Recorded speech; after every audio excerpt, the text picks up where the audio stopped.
दवा का पर्चा। सपना देख रहे हैं। माँ को गए हुए 15 साल हो गए हैं बाबा, जाइए। क्या हो गया साहब आपको आज अचानक? क्या है बेटा? ये दवा का पर्चा है।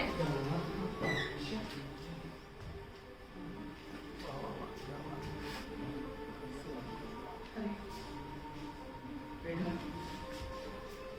जब तुम सोने के लिए गई थी ना, तो मैंने तुम्हारी ये कुर्सी इधर खींच ली थी और मैं इस पर बैठ गया, यानी नींद आ गई बेटा, मैं सपना देखने लगा। अब अपने कमरे में जाकर सो जाइए साहब। नींद नहीं आएगी ताई। पापा कोई टैबलेट ले लीजिए। बेटा, टैबलेट से भी नींद नहीं आएगी। मेरे दिमाग में तो ये नारायण प्रसाद होगा। मैं क्या करूं भगवान, मैं क्या करूं, कैसे छुटकारा दिलाऊं इससे बेटा तुमको। पापा, आपने तो रसकोत्रा सर के सामने कहा था कि आप सही तरीके से कानूनी कार्रवाई करेंगे। कहा था बेटा, लेकिन समझ में नहीं आ रहा मैं कैसे शुरू करूं कानूनी कार्रवाई। अब की बार अगर उत्पात मचा दे साहब तो सीधे पुलिस के हवाले करवा दीजिए। भाई ऐसा केस नहीं बनेगा। पुलिस आएगी, उसे पकड़ जरूर ले जाएगी, लेकिन उसके पुलिस के हाथ पांव जोड़ेगा, माफी मांगेगा और पुलिस छोड़ देगी।